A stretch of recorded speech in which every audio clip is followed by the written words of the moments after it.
As a little black girl, I did not know that American history had anything to do with someone who looked like me. American history was George Washington cutting down his cherry tree. American history was white. Raised in a small steel mining town of Duquesne, Pennsylvania, my family moved to Newark, Ohio, not New Jersey, but Ohio, when I was age 9. And one day, the teacher asked us to talk about our family backgrounds.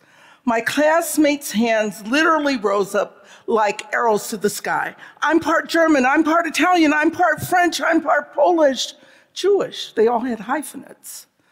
What was I? The only thing that we studied back then about black people were the other George Washington, Tuskegee Institute's George Washington Carver. And my white teacher said he could do a lot of things with peanuts. And then there was the taboo issue of slavery, and no one wanted to be associated with slavery. So to my 9-year-old brain, those two facts together did not compute. How could he have done all those things with peanuts when all we had been were slaves? So I mumbled something like Negro or black, Native American, because most black people think they have Native American blood in them. And I added in French, I lied. My father had been stationed in France, but I wanted to have a history also. That sense of not knowing and not belonging stayed with me until my sophomore year at Brandeis University. I remember it like it was yesterday. It was a fall day. The leaves were a golden brown, and I'm in New York Schomburg's library with my headphones on, listening to this song. I'm just wild about Harry, Harry's wild about me. This song that I associated with President Harry Truman, I had found, who was a white president, I had found in a black music collection in a black library written by a black songwriting team of Noble Sissle and Eubie Blake in the 1921 production of Shuffle Along on Broadway. I was thrilled, and I went up to the librarian, the famous librarian, Jean Blackwell Hudson. She gave me a list of people to interview, and I had my tape recorder in hand. Today it would be an iPhone, and I went out and interviewed Gone with the Wind's Butterfly McQueen, Lee Whipper, who was the oldest living black actor at the time, historian John Henrik Clarke, and tap dancer Honey Coles. I had found myself. I had a history to call my own. I too, according to Langston Hughes, I too am America. And from that day forward, my life was forever changed. Today, from our boardrooms to our classrooms, on TV and social media, debates are raging about whose history matters.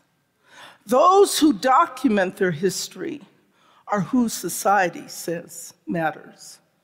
For the black community, that documentation has been elusive. How many of you had heard about Tulsa and its Black Wall Street until recently? Let me see a show of hands. Great. But there are those who don't. Black people went from having absolutely no rights to the US electing its first black president.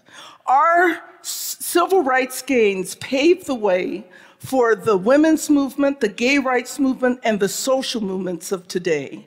In the 1960s, we had found ourselves, and James Brown led the way. Say it loud.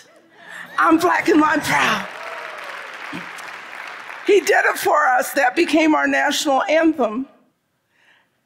And recently, I attended the estate sale of Porgy and Bess's Etta Moulton Barnett. She had the famous contralto voice. And her husband, Claude Barnett, Pan-Africanist, who was founder of the Associated Negro Press.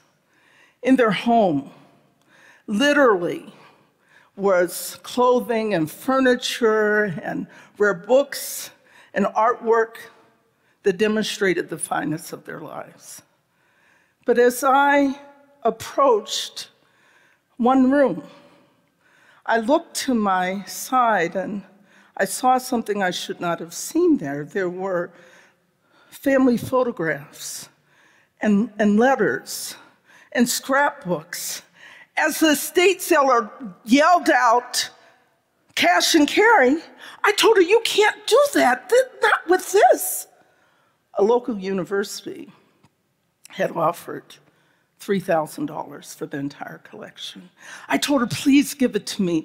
Honestly, I'll take it and preserve it. These are family heirlooms."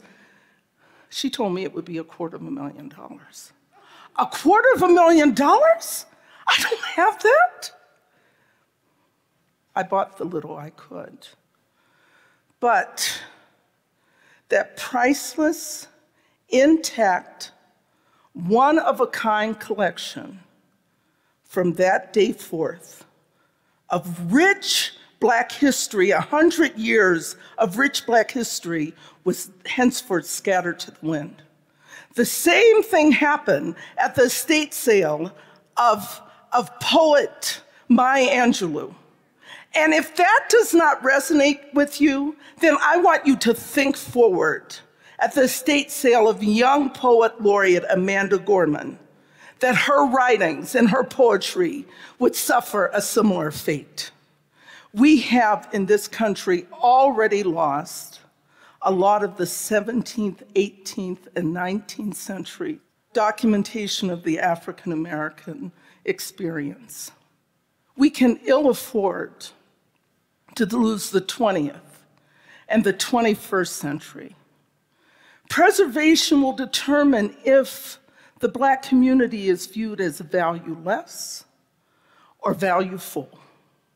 Consider 17-year-old Darnella Frazier and that 9 minutes and 29-second recording of George Floyd's murder, and the complete disregard that it showed society having of Black life. We in the Black community have always had value. It's just been hidden from view, not well documented. Over 20 years ago, I sat at my dining room table. I was unemployed, no kids, and single. And you get to the point in your life when you start asking, what will be your leave behind, your legacy? And those stories of my sophomore year came back to me. I took my love of the theater, my degree in American Studies, my legal training from Harvard Law School, and I set out to create the nation's largest African American video oral history archive. It's called The History Makers, and back then, lots of people had thought I had lost my mind. But we've interviewed thousands and thousands of African American leaders. One early interview was of civil rights leader Julian Bond. We had traveled from Chicago to Washington, D.C. We had asked him to bring photos of him, and one of the photos was like the one here. And when he walked into the room, literally, I was taken back to my 12-year-old self and my serious crush on him when I had seen him. Look at those curls. Chairman of the NAACP, he had been one of the student leaders for SNCC, the Student Nonviolent Coordinating Committee. At the tender age of 25, he had been elected to the Georgia House of Representatives. Georgia being Georgia then and now, and there being no Stacey Abrams in sight. They refused to seat him. And his case went up to the US Supreme Court, and he won. He was seated. Another early interview was of Tuskegee Airman Colonel Bill Thompson. We arrived at Colonel Thompson's house, and he had prepared for us for 4 days. He had boxes and boxes of material that are now housed at the Air and Space Museum at the Smithsonian. He sits me down. He says, "Do you know of the Golden 13? I said, "No, Colonel Thompson, I've never heard of the Golden 13. He said they were the Navy's version of the Tuskegee Airmen, and there are 4 left living in the country, and 1 lives upstairs. And he'd like to talk to you also." It was at that moment that I knew that we were on a path of great discovery. 4 years later, I'm seated next to General Colin Powell. Of course, I try to get him to interview with me. He so politely declines. Then I tell him my Colonel Bill Thompson story. He tells me about the Montfort Marines, that they were the Marines version of the Tuskegee Airmen. The Tuskegee Airmen, the Navy's Golden 13, the Montfort Point Marines. All 3 helped desegregate the US Armed Forces, but unfortunately, most people only know of the Tuskegee Airmen. We have such an opportunity to make change. Our crews have traveled to 413 cities and towns across the United States. Our collection is housed permanently in the Library of Congress. Our digital archive, thanks to the computer geniuses at Carnegie Mellon, is now accessible worldwide, 24 hours a day, 7 days a week, on all kinds of portable devices and computers and phones. We have interviewed, as I said, thousands of African American leaders.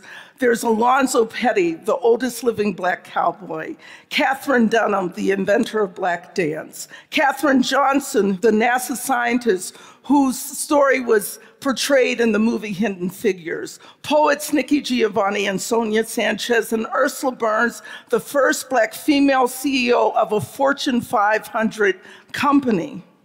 We are now the digital repository for the Black experience, and it will include those digitized copies of the family heirlooms that I spoke of us losing. When I think back on my 4th grade self, I have such compassion for her. A little Black girl in a sea of white faces in rural Ohio. Little did she know that Black history was all around her.